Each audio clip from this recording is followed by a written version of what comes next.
আল্লাহর নবী বলেন ইযা যুকিরাল্লাহ, এক আশিক আরেক আশিককে যখন দেখে আল্লাহর রাসূলের কথা মনে পড়ে তখন চোখের পানি ছেড়ে দিয়ে কাঁদতে থাকে।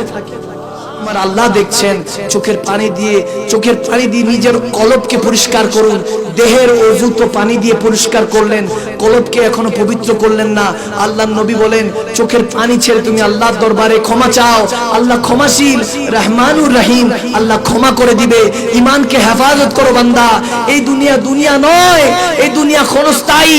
কুল্লু আলাইহা মিন ফান ফাবিআইয়ি আলাই রাব্বিকুমা তুকাজ্জিবান, সমস্ত কিছু একদিন ফানা হয়ে যাবে। তোমাকে আল্লাহর দরবারে আল্লাহর কাঠগড়ার মধ্যে দাঁড়াতে হবে।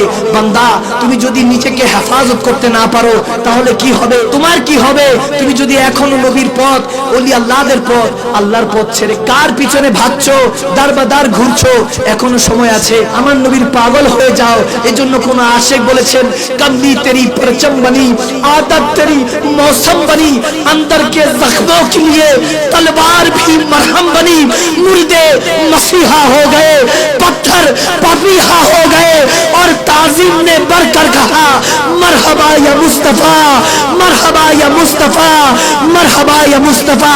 चिल्ला बोलें मरहबा या मुस्तफा।